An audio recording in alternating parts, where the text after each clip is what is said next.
예수님이 이 제자들 앞에서 승천하신 곳은 감람산입니다. 이 구약에서부터 이 메시아가 승천할 장소로 예언되어 있었던 그런 곳이 감람산이었는데, 예수님은 그 말씀을 그대로 성취하시면서 이 감람산에서 승천을 하시는 장면이 오늘 읽은 구절입니다. 이 감람산은 예루살렘 동남편으로 쭉 길게 뻗어 있는 산인데, 남쪽으로는 베다니가 맞닿아 있습니다. 이 누가복음에 보시면 예수님은 성전에서 가르치신 후에 이 감람원이라는 곳에 밤에 가서 쉬셨다라고 나오고 있습니다. 그러니까 감람원은 예수님이 쉬시기도 하시고 또 기도하시기도 하셨던 그런 거룩한 장소라는 걸 알 수 있는데요, 이 감람산에서 이루어진 예수님의 승천 사건은 명확한 역사적 사실이다라는 것을 이 사도행전을 통해서 확인할 수가 있습니다. 우리 한번 오늘 우리가 읽은 9절 한번 다시 한번 9절의 말씀을 함께 읽어 보도록 하겠습니다. 9절 말씀입니다. 시작. 이 말씀을 마치시고 그들이 보는데 올려져 가시니 구름이 그를 가리어 보이지 않게 하더라. 자, 여기 9절의 가운데 보니까 그들이 보는데 라고 이렇게 써져 있습니다. 그리고 10절도 다시 한번 읽어볼게요. 10절 말씀 다시 한번 읽어보겠습니다. 시작. 올라가실 때 제자들이 자세히 하늘을 쳐다보고 있는데, 흰 옷 입은, 여기 보니까 제자들이 자세히 하늘을 쳐다보고 있는데 이렇게 써져 있죠.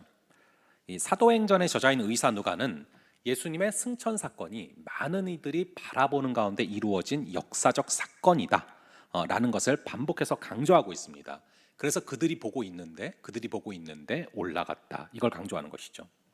이 승천 사건은 제자들이 다 같이 바라보고 있는 가운데 벌어진 사건이고요, 그것도 한두 명의 제자가 아니라 가룟 유다를 제외한 모든 제자가 함께 목도했다라고 증언을 하고 있습니다. 의심 많았던 도마부터 베드로에 이르기까지 모두가 한자리에서 목격을 하게 됐고요, 그래서 본 사실을 증언하고 있다라고 써져 있는 것이죠. 그리고 이 사건이 벌어진 장소는 바로 감람원이라는 장소인 것입니다. 예수께서 하늘로 올라가신 승천이 이처럼 역사적 사건임에도 불구하고 많은 사람들은 이 승천 이야기에 크게 주목을 하지 않습니다.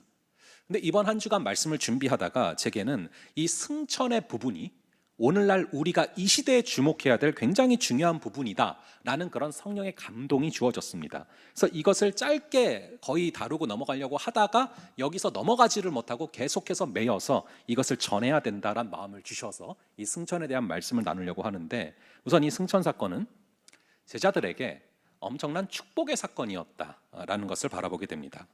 사실 인간적으로 보자면은 3년 내내 정들었던 예수님과 그리고 제자들이 헤어지는 그런 장면이기 때문에 어떻게 보면은 이 승천 사건은 굉장히 슬픈 사건처럼 보일 수도 있는데요, 알고 보면 이 사건이 너무나 큰 축복의 사건이었다라는 것이죠. 왜냐하면은 이 마가 다락방에서 벌어진 성령 충만한 임재의 역사가 예수님의 승천 사건이 있지 않은 한 벌어질 수 없기 때문에 그렇습니다.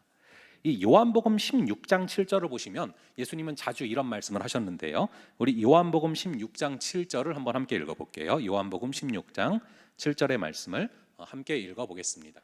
그러나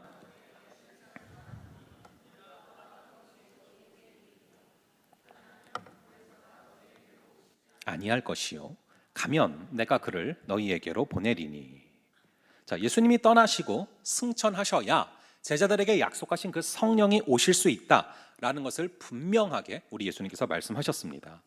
이 성령이 오셔야 우리가 신앙생활을 승리할 수 있는 그런 비장의 무기가 주어지게 되거든요. 그래서 이 승천하신 사건이 겉으로 볼 때는 이별하는 것처럼 보이는 슬픈 사건처럼 보이지만 영적으로 보면 너무나 놀라운 그런 축복의 사건이라는 것입니다. 또 하나, 이 승천이 우리에게 축복인 이유는 이 승천하심으로 말미암아 예수님의 우리를 향한 중보 기도가 본격적으로 시작됐다라는 것입니다. 우리 한번 히브리서 7장 25절을 한번 볼게요. 히브리서 7장 25절의 말씀을 함께 읽어보겠습니다. 그러므로 자기를 힘입어 하나님께 나아가는 자들을 온전히 구원하실 수 있으니 이는 그가 항상 살아계셔서 그들을 위하여 간구하심이라. 우리 예수님 지금도 살아계심을 믿으십니까? 우리 주님은 끝까지 영원히 살아계셔서 지금도 우리를 위해서 중보하고 계십니다. 예수님은 지금도 하늘의 보좌 우편에서 여러분들 한 명 한 명을 위해서, 그리고 저를 위해서 지금 이 시간도 중보하고 계시다라는 것입니다. 다른 사람도 아니고 예수님이 지금 이 시간에도 저와 여러분을 위해서 중보하고 계시다는 것처럼 비장의 무기가 어디 있겠습니까? 이 하나님이신 예수님이 나를 위해 중보 기도를 하고 계시는데, 이것은 너무나 놀라운 축복의 사건인 것이죠. 특별히 요한복음 17장에 보면 예수님의 겟세마네 동산의 기도에서 우리를 위해서 어떤 기도를 하고 계시는지, 어떤 중보를 하고 계시는지가 정확하게 써져 있어서 여러분들이 이번 주간에 꼭 한번 시간을 내셔서 요한복음 17장을 한번 읽어보시기를 바랍니다. 그 기도를 지금도 우리 예수님께서 우리를 위해서 하고 계시다라는 것이죠. 제자들은 이런 사실을 깨닫지 못했기 때문에 승천을 하시게 되면서 이별하게 돼서 슬펐고 의기소침했고 겁이 났지만, 실제로 시간이 얼마 지나지 않아서 예수님께서 약속하신 성령이 실제로 임재하는 것을 보면서 예수님께서 이제는 보좌 우편에서 우리를 위해서 중보기도하고 계시다라는 사실이 피부로 와닿기 시작을 한 것이죠. 그 예수님은 지금도 저와 여러분을 위해서 중보하고 계심을 믿으시기 바랍니다. 지금도 이 시간도 우리를 위해서 중보하시는 것이죠. 그러므로 우리 예수님은 고난과 역경 가운데 우리가 있을 때 우리를 방관하지 아니하시고 나보다 더 아파하시면서 기도하시는 분이 예수님이다 라는 것이 우리의 삶에서 얼마나 큰 힘이 되는지 모릅니다. 그래서 이 승천 사건이 이별을 하게 되는 것 같았지만, 슬픈 사건처럼 보였지만 큰 축복이었다라는 것을 바라보는데요, 마찬가지로 우리 주님께서는 때로는 고난과 고통 같은 일을 허락하실 때가 있는데, 그것이 시간이 지나고서 얼마나 큰 축복의 사건인지를 시간이 흐를 때 깨닫게 된다는 것이죠. 이 아이는 이해를 못하지만 부모가 볼 때는 그 일이 아이에게 유익하다라는 것을 아는 것과 너무나 흡사한 일인 것입니다. 그런 큰 축복을 내포하는 것이 승천 사건인데, 이 승천 사건을 더 자세하게 묘사하고 있는 성경의 또 다른 본문이 있습니다. 우리 한번 마태복음 28장 20절을 볼게요. 내가 너희에게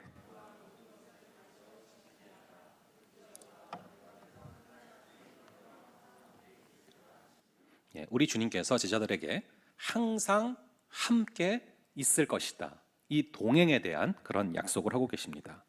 이 동행의 약속은 예수님이 이 육체의 한계 속에 계실 때는 불가능했죠.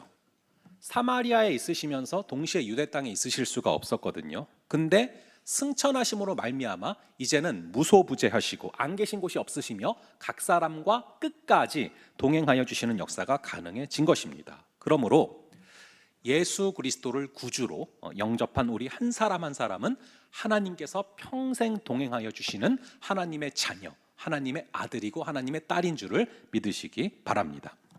이 하나님의 자녀라고 하는 것은 이 성경을 살펴보시면은 양자로 삼으셨다라는 표현으로 많이 쓰이고 있습니다. 예수님이 하나님의 독생자잖아요.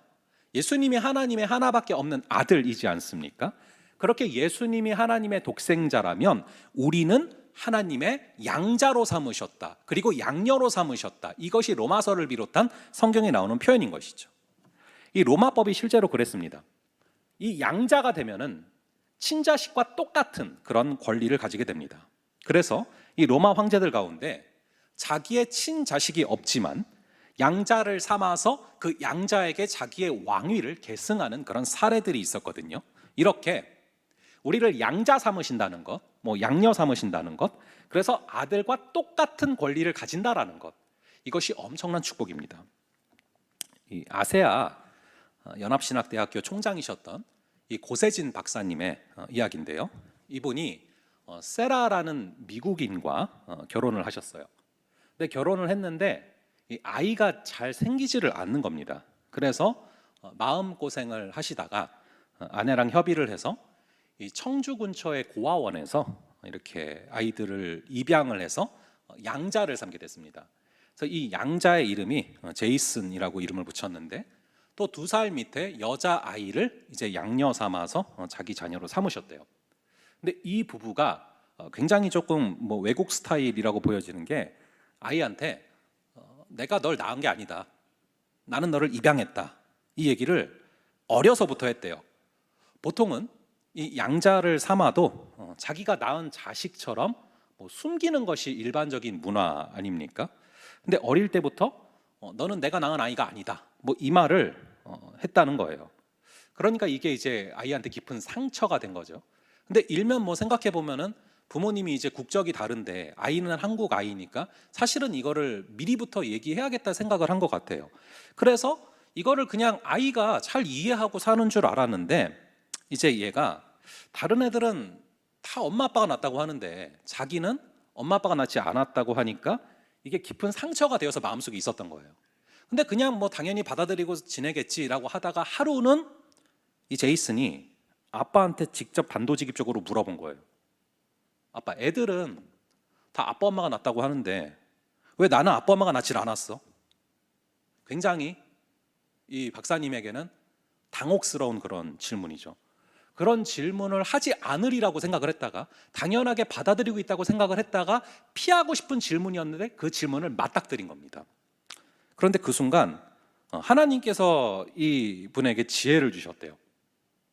그래서 이렇게 말했다는 거예요. 야, 과일 가게 가서 눈 뜨고 수박을 고르는 거랑 눈 감고 수박 고르는 거랑 어떤 게 더 좋은 수박을 고르겠냐? 그랬더니 아빠, 당연히 눈 뜨고 골라야 좋은 수박을 고르지. 야, 나도 너 눈 뜨고 골랐어. 딱 이렇게 얘기를 했다는 거예요. 그래서 그 다음부터 얘가 그 별거 아닌 얘기가 뭔가 그 성령의 역사가 있어서 치유가 돼서, 어린 나이였는데 얘가 이제 만날 때마다 친구들을 만나면은 엄마 아빠가 다 눈 뜨고 골랐대, 뭐 이렇게 얘기를 하면서 다녔다는 얘기를 하는 거예요. 여러분, 우리 하나님께서 우리를 그냥 우연히 고르신 게 아니라 여러분들 한 명 한 명을 눈 뜨고 고르셨음을 믿으시기 바랍니다. 여러분들 한 명 한 명을 창세 전부터 예정하사 여러분들을 양자 삼으시고 양녀 삼으신 하나님의 놀라운 계획이 있음을 믿으시면서 걸어갈 수 있기를 간절히 바랍니다. 그런데 그 고박사님이 이런 얘기를 하시더라고요. 전혀 나랑 상관이 없었던 아이를 양자로 삼고 나니까 아이를 위해서 생명까지 줄 수 있는 그런 마음이 생기더라는 거예요. 그래서 제이슨이 10개월 때 이 불치의 신장병이 걸려 있는 거예요. 그래서 모든 의사들이 고칠 수 없는 병이다라고 얘기를 하는데, 그때 내 신장을 떼어서라도 고치고 싶은 마음이 들더래요. 그러면서 그분의 얘기가, 우리 하나님께서 우리를 당신의 양자 삼으셨다고 하는데 내가 이 아이를 양자 삼아 보면서 이 양자의 개념이 무엇인지를 피부로 와닿게 느끼게 됐다라는 거예요. 우리 주님은 우리를 양자로 삼으셨기 때문에 우리에게 뭐라 말씀하십니까? 우리 로마서 8장 32절을 한번 볼게요.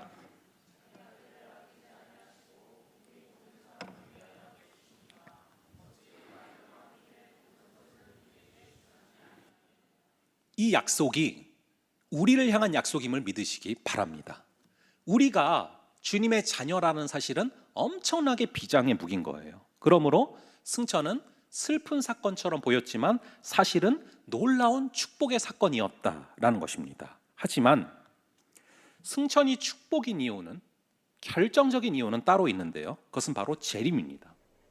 이 승천의 사건이 있음으로 말미암아 우리 주님이 재림하신다라는 것이 가능해졌다라는 것이죠. 여러분, 우리 주님께서 하늘로 올라도 가신 분인데 얼마나 잘 내려오시겠습니까? 그게 바로 오늘 성경에 쓰여 있는 구절인 것이죠. 이 재림의 사건이야말로 이 초대교회를 강력하게 하나로 묶어주는 그런 사건이었고, 로마 제국의 강한 박해 가운데서도 흔들리지 않고 그 초대교회 공동체가 끝까지 전진할 수 있는 강한 원동력이었습니다. 여러분, 초대교회가 엄청나게 핍박을 받았어요. 지금 우리는 상상할 수 없을 정도의 핍박을 받았습니다. 그래서 여러분들이 뭐 제자들이 어떻게 박해받아서 어떻게 순교했는지 그런 영상을 보신 적도 있을 거예요. 엄청난 핍박을 받았고 10대 황제에 걸쳐서 핍박을 받았습니다.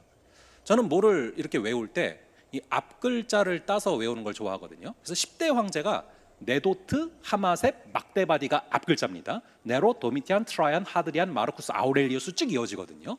근데 이게 역사적으로 사실이에요. 이 10명의 황제가 계속해서 핍박을 했다라는 거예요.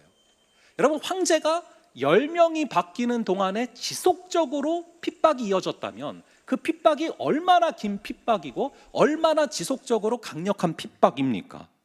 그럼에도 불구하고 그러한 핍박에도 불구하고 이 신앙의 공동체가 무너지지 않을 수 있었는데 그 원동력이 바로 이 재림신앙이었다는 것이죠. 주님께서 다시 오신다라는 재림은 구약에서부터 이미 예언이 되어 있었고요, 예수님도 이 땅에 계시는 동안에 제자들에게 누누이 반복해서 강조하신 부분입니다. 그리고 승천하시기 직전에도 재림을 약속하시고 말씀하시고 승천을 하셨죠. 이 사도 바울을 비롯한 수많은 제자들은 이 재림을 붙들고서 담대하게 사역을 감당했는데, 그렇다면 우리 역시도 이 재림의 신앙으로 무장이 되어야 할 줄로 믿습니다. 예수님께서 재림에 대해서 말씀을 하실 때 예수님의 제자들이 예수님에게 물어봤습니다. 그렇다면 예수님이 다시 오시기 직전에는 과연 어떤 징조가 있습니까? 그러자 예수님은 다음과 같이 답변을 하셨는데, 우리 한번 마태복음 24장 4절과 5절을 볼게요. 예수께서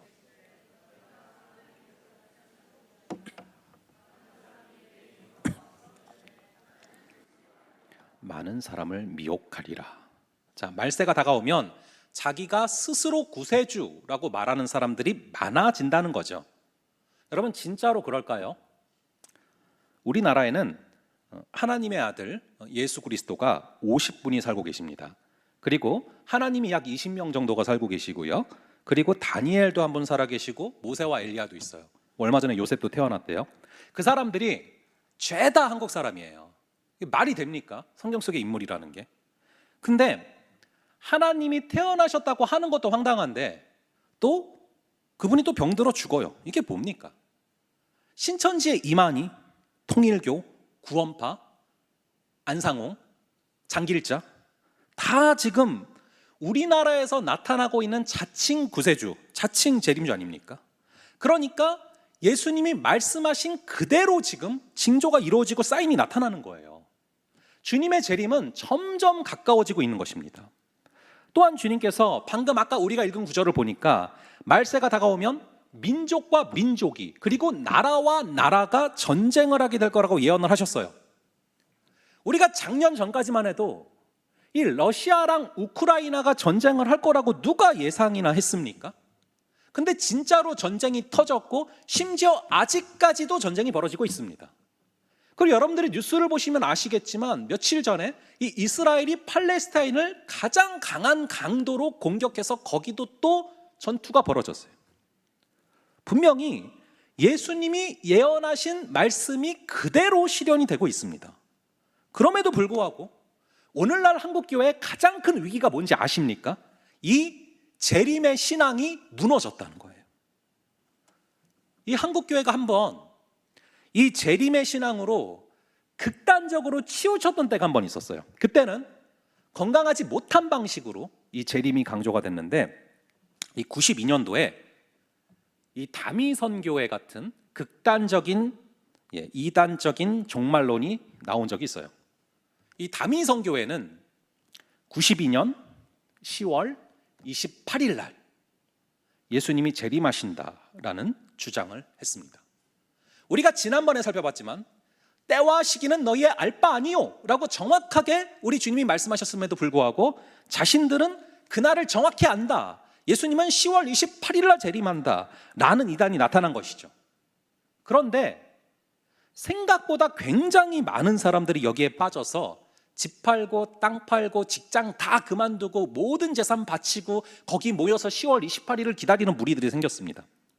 그래서 제가 아직도 기억이 나는 게 92년도에 10월 28일 날 뉴스에서도 이게 생방송을 했어요. 과연 휴거가 될 거냐 안 될 거냐, 이걸 생중계를 했단 말이죠. 여러분, 그날 예수님이 재림을 하셨을까요? 당연히 안 하셨죠. 그 날과 그때는 오직 아버지 하나님만 아시고, 뭐 만에 하나 그날 오시려고 했어도 안 오셨겠어요. 저 같아도 뭐 그날 온다고 막 이단적, 근데 왜 와요 그날? 그러니까 말이 안 되는 거죠. 그런 비슷한 일들이 몇 번 계속해서 반복되다 보니까 반대급부로 언제부턴가 정통교회들 안에서도 재림을 좀 등한시하는 경향들이 나타나기 시작을 했어요.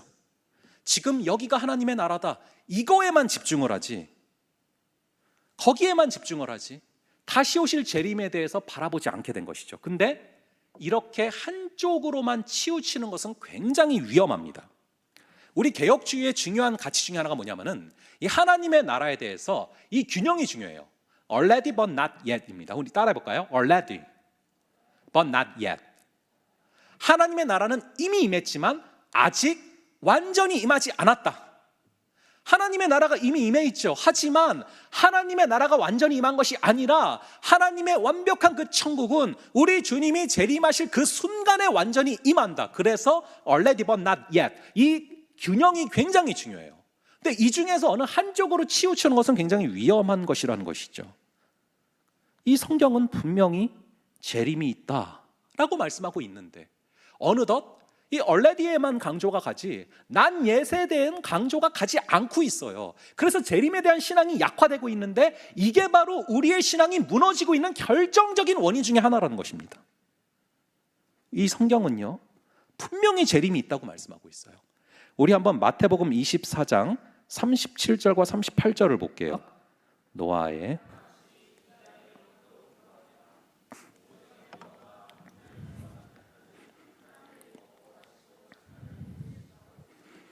그러다 이제 예수님이 오신다 그 얘기거든요. 사람들이 종말이 임하기 직전까지, 종말이 임하기 전날까지 뭐 하고 있는데요? 먹고 마시고 장가가고 시집가고, 마치 종말이 전혀 안 올 것처럼 먹고 마시고 장가가고 시집가고 이런 일들에 마음이 뺏겨 있는 순간에 주님의 재림이 도적같이 임하게 된다라는 것이죠. 그래서 어쩌면 이 재림에 대한 우리의 신앙을 약화시키려는 사단의 고도의 전략이 저는 이 다미성교회 같은 그런 이단 사살이라고 생각을 합니다. 오히려 이 재림의 신앙이 약화되고 있을 때 우리 주님 도적같이 임하실 수 있다는 것이죠. 여러분, 주님이 내일 오셔도, 아니 주님이 오늘 오셔도 이상한 게 아니에요. 주님이 오늘 밤에 막 오시는데 우리가 왜 이렇게 빨리 오셨어요? 할 수 없어요. 주님이 오시면 오시는 거예요. 그 날과 때는 우리가 알 수 없고 주님께 달려 있다라는 것이죠. 그래서 제자들이 주님이 오시기 전에 어떤 일들이 벌어집니까? 물어보자 예수님께서는 한 가지를 더 말씀하셨어요. 바로 지진과 기근과 전염병이 있을 거란 말씀을 하셨거든요. 우리 누가복음 21장 11절을 볼게요. 곳곳에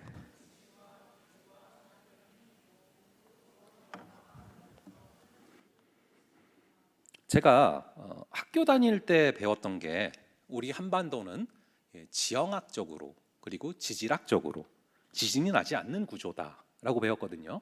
그런데 2018년도에 포항에 아주 큰 지진이 나서요.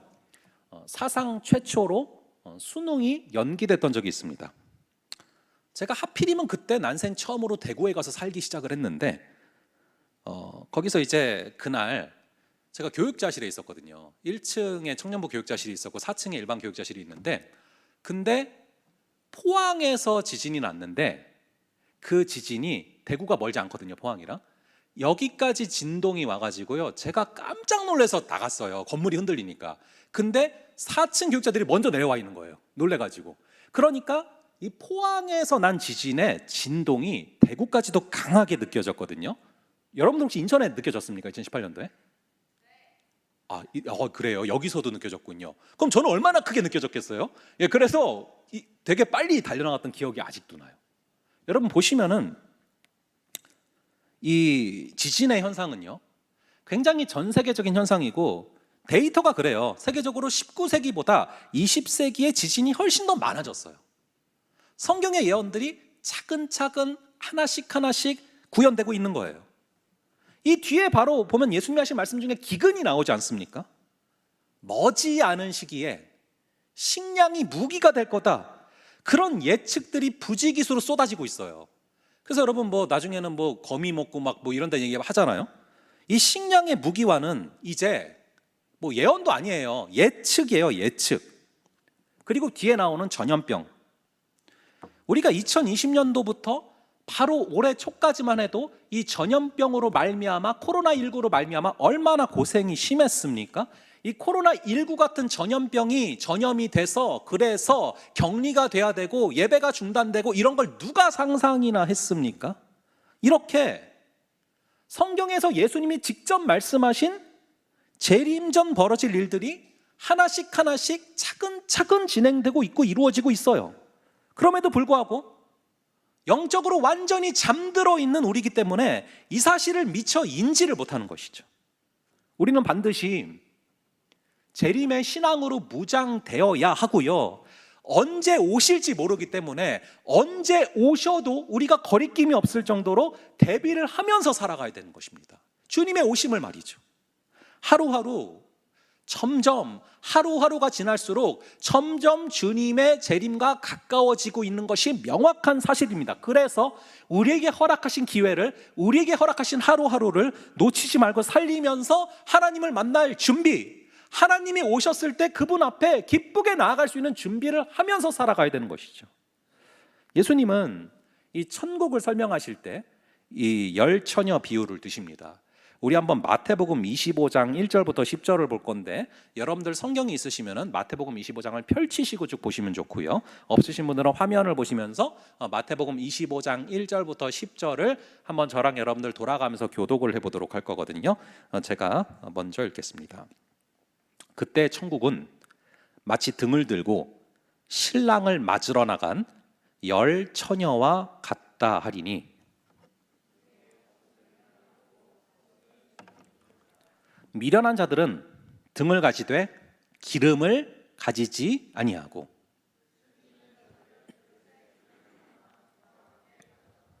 신랑이 더디 오므로 다 졸며 잘세.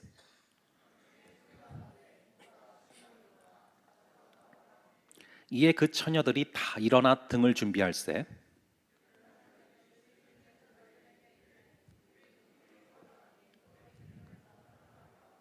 슬기 있는 자들이 대답하여 이르되 우리와 너희가 쓰기에 다 부족할까 하노니 차라리 파는 자들에게 가서 너희 쓸 것을 사라 하니,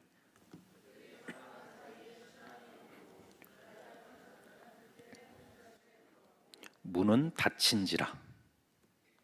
신랑이 한밤중에 갑자기 왔는데요, 이 열 처녀 중에 지혜로운 다섯 처녀는 그릇에 기름을 담아서 준비를 해놓고 잠이 들었는데, 어리석은 다섯 처녀는 기름을 준비하지 않고 그냥 잠들었다라고 기록되어 있어요. 그래서 신랑이 갑자기 도적같이 임했을 때 기름을 준비하지 않고 그냥 잠들었던 다섯 처녀는 쫓겨났다. 이게 아까 우리가 살펴봤던 먹고 마시고 장가가고 시집가고 그거예요. 이 어리석은 처녀들은, 이 어리석은 사람들은 먹고 마시는 일에 마음이 뺏겨서 먹고 마시는 일에 대한 염려로 바빴던 거예요. 그러니까 주님의 말씀을 듣고 주님의 말씀에 순종해서 그 선한 행실로 공동체를 밝게 비추고 세상을 밝게 비추는 그 기름이 부족한 거죠.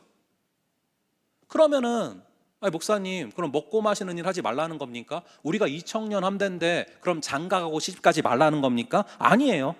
예수님도 먹고 마시기를 즐겨하는 자라고 비난을 받으셨거든요.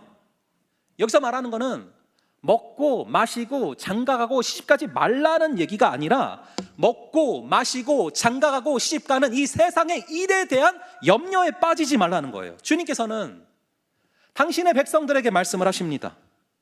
뭐라고 말씀하시냐? 염려하지 말아라. 누가 염려함으로 그 키를 한 자라도 더할 수 있겠느냐? 너희는 먼저 그의 나라와 의를 구하라. 그리하면 모든 것을 너희에게 더하실 것이다.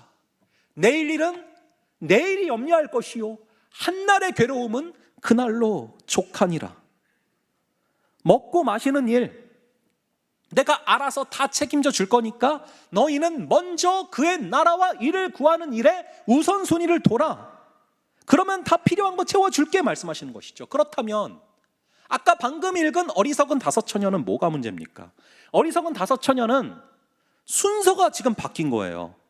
먹고 마시고 장가가고 시집가고 이 세상의 일에 대한 염려가 조금 더 앞선 거예요.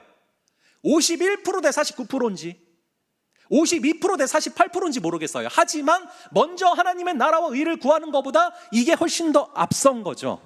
그래서 사랑하는 주님의 말씀을 듣고 그것에 순종하고 그 착한 행실로 말미암아 세상을 비추는 일에 게을러지다 보니까 자기도 모르게 주님을 맞이할 기름을 준비하지 못한 것입니다. 이게 비극이에요. 여러분, 구원은 믿음으로만 받습니다. 오직 예수 그리스도를 믿음으로 받습니다. 하지만 정말 예수 그리스도를 믿는 사람은 두려움과 떨림으로 구원을 이루어가는 게 맞는 거예요. 이 어리석은 처녀 5명은요, 문제가 뭐냐? 준비하지 않으려고 한 게 아니에요. 주님을 기다리다가 졸 정도로 기다렸지만 나름 자기가 준비하고 있다라고 생각을 했지만 이 네 박자에 대한 염려 때문에 먹고 마시고 장가가고 시집가고 먹고 마시는 그 세상의 일에 대한 염려 때문에 주의 나라와 의를 구하는 일에 뒤처진 거예요. 주님의 재림 모른 거 아니에요. 하지만 인생의 문제들로 인해서 좀 바빴던 거예요. 그러다 보니 주님의 재림을 준비하는 일에, 주님을 다시 맞이할 일을 준비하는 일에 치명적인 장애가 생긴 것입니다. 그래서 어리석은 처녀들은 주님이 재림하실 때 나도 좀 기름을 나눠달라고 하는데 이 기름은 나눠줄 수 있는 게 아니에요. 야박한 게 아닙니다. 어떻게 주의 말씀을 듣고 주의 말씀에 순종해서 그 착한 행실로 공동체를 비추고 세상을 비추는 그 일을 대신 나눠줄 수가 있겠어요? 이거는 당연히 본인만 할 수 있는 것이죠. 여러분, 이 기름이 무엇이냐? 바로 성경의 많은 부분에서 성령의 기름 부음이라고 하잖아요. 성령을 기름으로 비유하지 않습니까? 이 성령 충만을 사모해야, 그래야 우리 주님께서 심령에 임하여 주시고, 우리가 성령 충만을 사모해야 주님께서 임하셔서 말씀을 듣게 되고 그리고 말씀에 순종할 수 있게 되고, 그럴 때 그 착한 행실로 이 공동체를 비추고 세상을 비출 수 있는데, 본인이 사모하지를 않는데 어떻게 그 기름을 줄 수 있겠냐는 것입니다. 그래서 이것을 나눠줄 수가 없다라고 기록이 되고 있는 거예요. 간절히 바라기는 성령의 충만함을 사모하면서 우선순위가 확실한 우리가 되기를 간절히 바랍니다. 먼저 하나님의 나라와 의를 구하는 일, 주님의 공동체를 사랑하는 일, 우리 예수 그리스도를 사랑하는 일, 그것이 최소한 먹고 마시는 일, 내가 살아가는 일에 대한 염려보다 더 앞설 수 있는 여러분이 되기를 간절히 바랍니다.